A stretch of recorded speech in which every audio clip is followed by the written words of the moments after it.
Have you ever noticed how a single emotion can sabotage an entire day, and sometimes even an entire life? A cutting message, a look of contempt, a criticism you were not expecting, a silence you interpret as rejection, a small but persistent frustration. And suddenly, without even realizing it, it is no longer you living your day. It is your anger, it is your anxiety, it is your fear, it is your neediness, it is your impulse. It is your wounded mind making decisions for you. And that is one of the biggest problems of adult life that almost no one admits clearly. Many people look free on the outside, but live chained on the inside. They work, reply, produce, smile, socialize, post, react, move on. But they are still being driven by emotions they do not understand and do not know how to govern. The problem is not feeling. The problem is blindly obeying everything you feel. Because when you do not control your emotions, they control your life. They control the way you speak, what you tolerate, what you choose, what you lose, what you destroy, even the image you build of yourself. Today, I want to show you why this happens, why so many intelligent people remain emotionally enslaved, and how Stoicism can teach you to recover control over your own mind without becoming cold, harsh, or insensitive. This is not about killing emotion. It is about stopping it from ruling you. And before we go any further, I want to ask you for something simple, but deeply honest. Write this in the comments. I choose not to betray myself anymore. Write it because so much emotional pain begins right there. The moment you abandon yourself to please fear, anger, neediness, or the opinions of others. There is a very common illusion about self-control. Many people imagine that self-control means never getting irritated, never being shaken, never feeling sad, never desiring, never faltering. But that is not that is fantasy. You are not a stone. You are a human being. You will feel. It will hurt.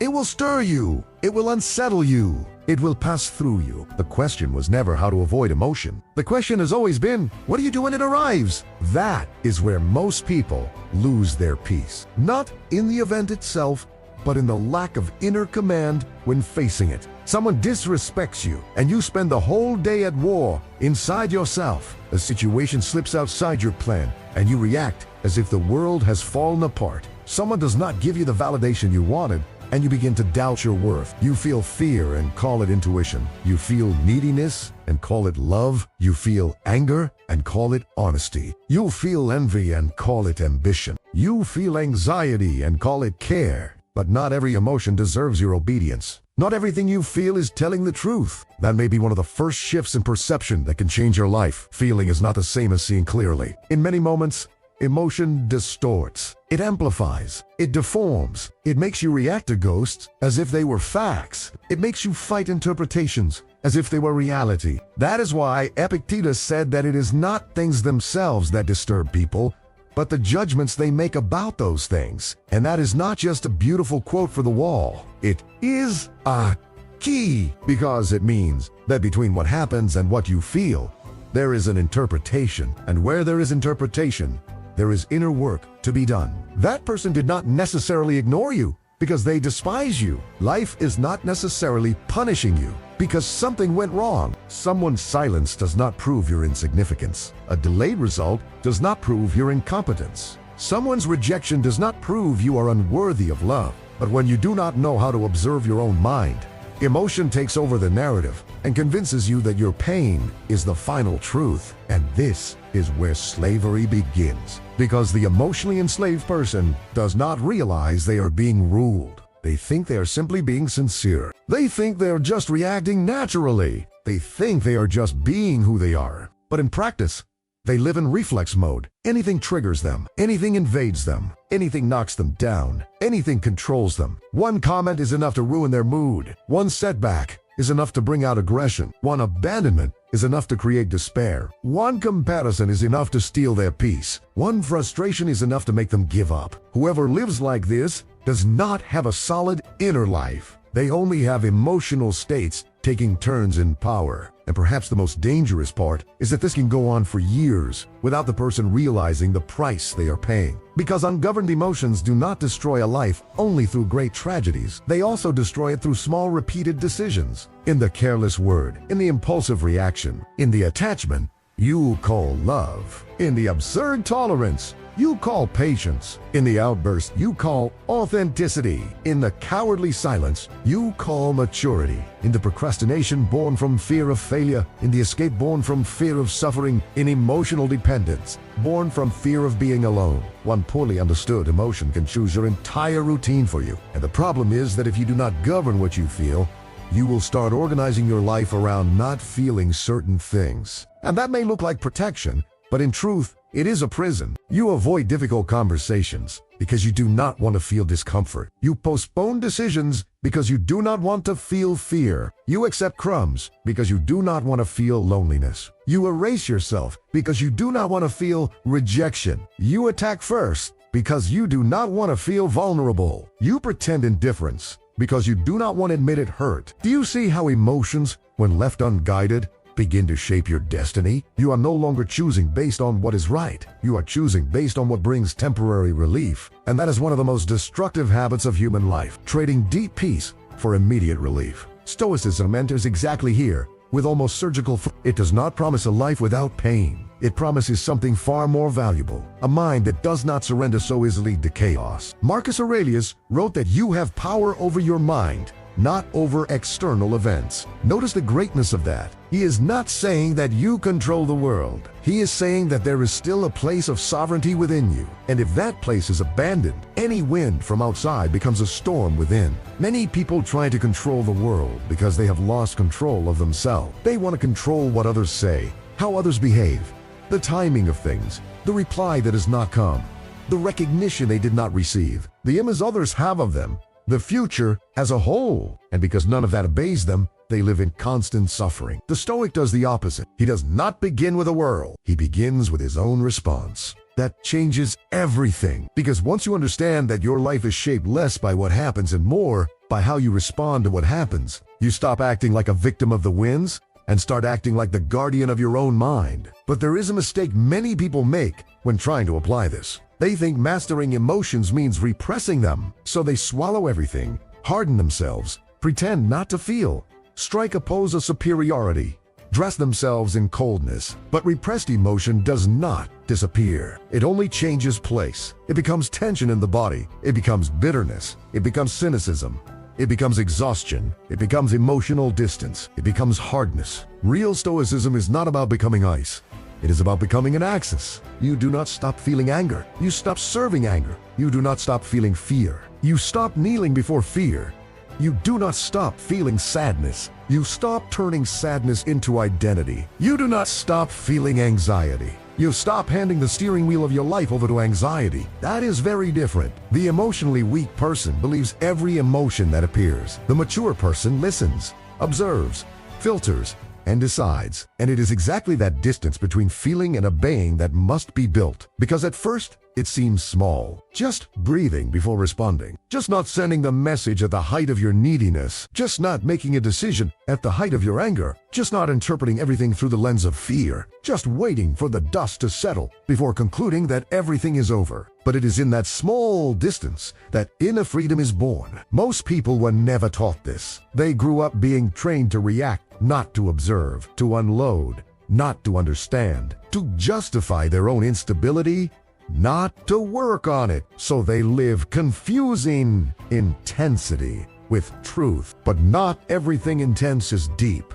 Not everything that screams inside you deserves to govern you. Not every emotional urgency is wisdom. Sometimes it is just disorder. And the life of someone who does not realize this becomes a chain of regrets. Regret for what they said, for what they accepted, for what they lost, for what they ruined, for what they did not have the courage to do, for what they did too quickly, for what they felt too much and thought too little about. How many relationships end, not because of a lack of love, but because of a lack of emotional command? How many opportunities die not because of a lack of talent, but because of a lack of inner stability? How many people remain trapped in the same cycle? Not because fate is cruel, but because they still have not learned how to sit on the throne of their own mind. Perhaps this is the question you need to face today. Who is governing your life? When you feel hurt, is it you?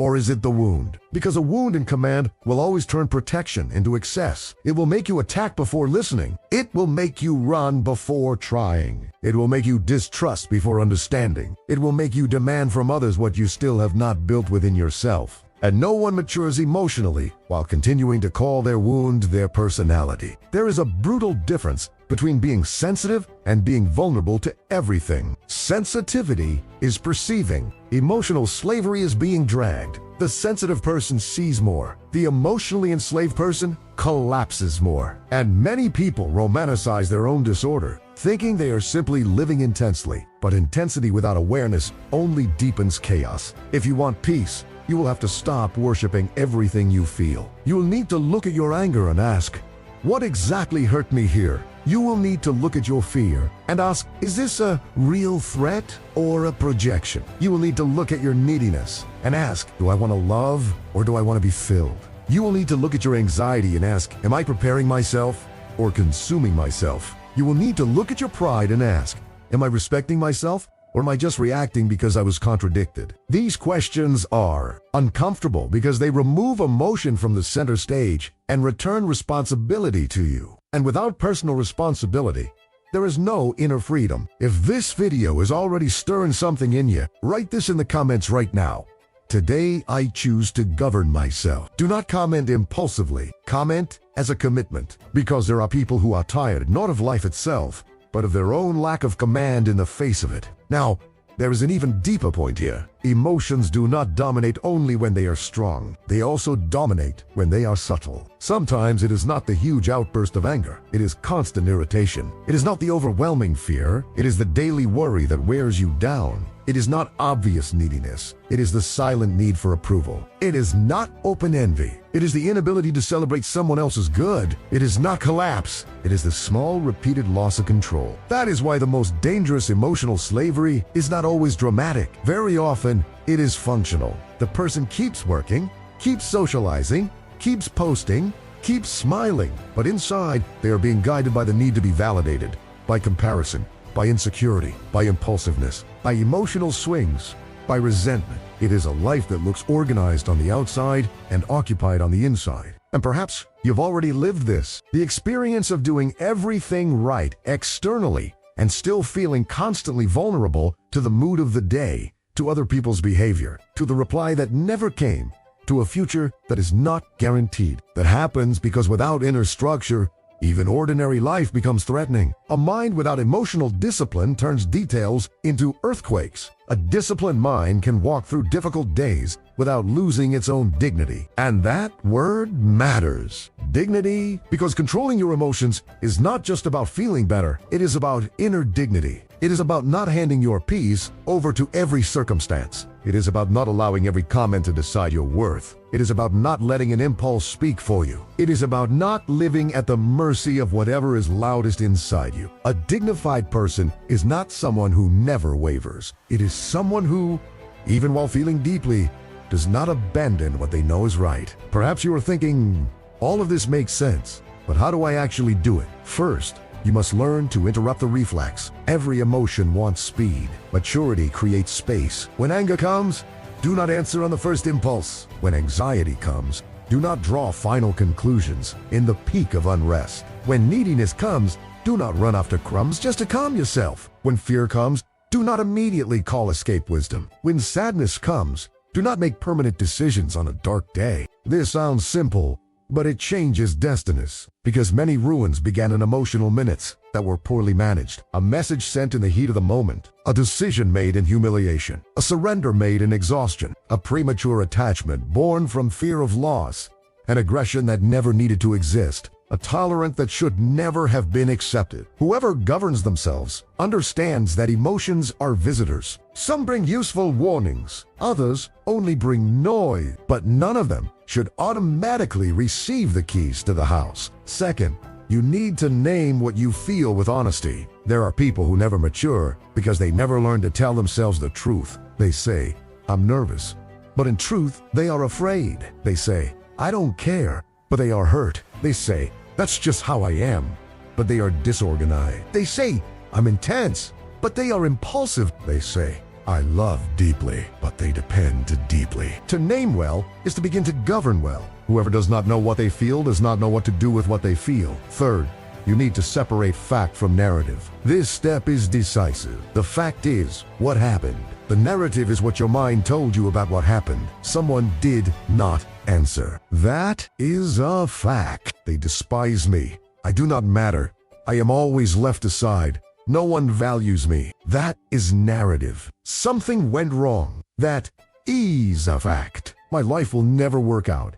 I always fail. I am not capable. That is narrative. Emotion feeds much more on narrative than on fact. That is why a person can suffer for weeks over something that, in reality, lasted only a few minutes. They are not living the event. They are living the story they built around the event. And sometimes your pain does not come from what happened. It comes from what you told yourself after it happened. Fourth, you need to strengthen what Stoicism always valued: the ability to act by principle, not by mood. This is one of the hardest tests in life. To do what is right when you do not feel like it. To stay silent when you want to explode. To wait when you want to run. To walk away when your neediness wants to stay. To stand firm when your fear wants to quit. To accept what you cannot control when your ego wants to command everything. This is where character is formed. Not in speech, not in intention, but in faithfulness to what is right when emotion wants something else. Many people want emotional peace without moral discipline. They want serenity without self-control. They want maturity without sacrifice. But that does not exist. Your inner life only grows stronger when you stop being ruled by impulses and start being ruled by values. Marcus Aurelius did not tell you to be guided by what you feel. He told you to be guided by what is just, true, and necessary. That requires training. It requires vigilance. It requires repetition. It requires failing a few times and still returning to yourself with honesty. Because mastering emotions is not winning once. It is remaining watchful always. There will be days when you respond well. There will be days when you slip. There will be days when you realize it too late. There will be days when you regret it. But the difference begins the moment you stop normalizing your own lack of control. That is a turning point. The day you look at yourself with sincerity and admit, I cannot keep living like this. I cannot keep handing my peace over to everything. I cannot keep justifying my impulses as if they were my identity. I cannot keep being dragged around by everything I feel. That day changes the direction of life. Because from that point on, you begin building silent strength. And silent strength is not hardness. It is steadiness without theater. It is calm without passivity. It is command without arrogance. It is sensitivity without servitude. It is feeling deeply without losing yourself. A truly strong person is not the one who inspires fear. It is the one who does not become disordered over every provocation. A truly strong person is not the one who never cries. It is the one who does not turn pain into an excuse to betray their own character. A truly strong person is not the one who appears invulnerable. It is the one who remains lucid when life tightens around them. Perhaps that is the kind of strength the world is missing. Not loud strength, not performative strength, not aggressive strength, but the strength of someone who does not need to discharge everything to prove they feel. The strength of someone who has learned not to turn every emotion into a command. And when this begins to happen, life changes in very practical ways. You stop reacting to everything. You stop begging for attention. You stop arguing just to be understood by those who do not want to understand. You stop over-explaining yourself. You stop accepting what hurts you just because you are afraid to lose. You stop making important decisions on emotionally cloudy days. You stop calling love what only weakens you. You stop calling destiny what is only emotional repetition. You begin to realize that peace is not the absence of emotion. Peace is the presence of inner command, and that inner command becomes visible in small things, in the pause before replying, in calmness under criticism, in sobriety under praise, in the ability to endure discomfort without abandoning yourself, in the choice not to return poison just because you receive poison, and the courage to leave what corrodes you, even while feeling, in the humility to apologize without humiliating yourself, in the firmness to say no without needing to shout. All of this is emotional mastery. It does not look very cinematic. It does not look grand, but that is exactly what builds a solid life.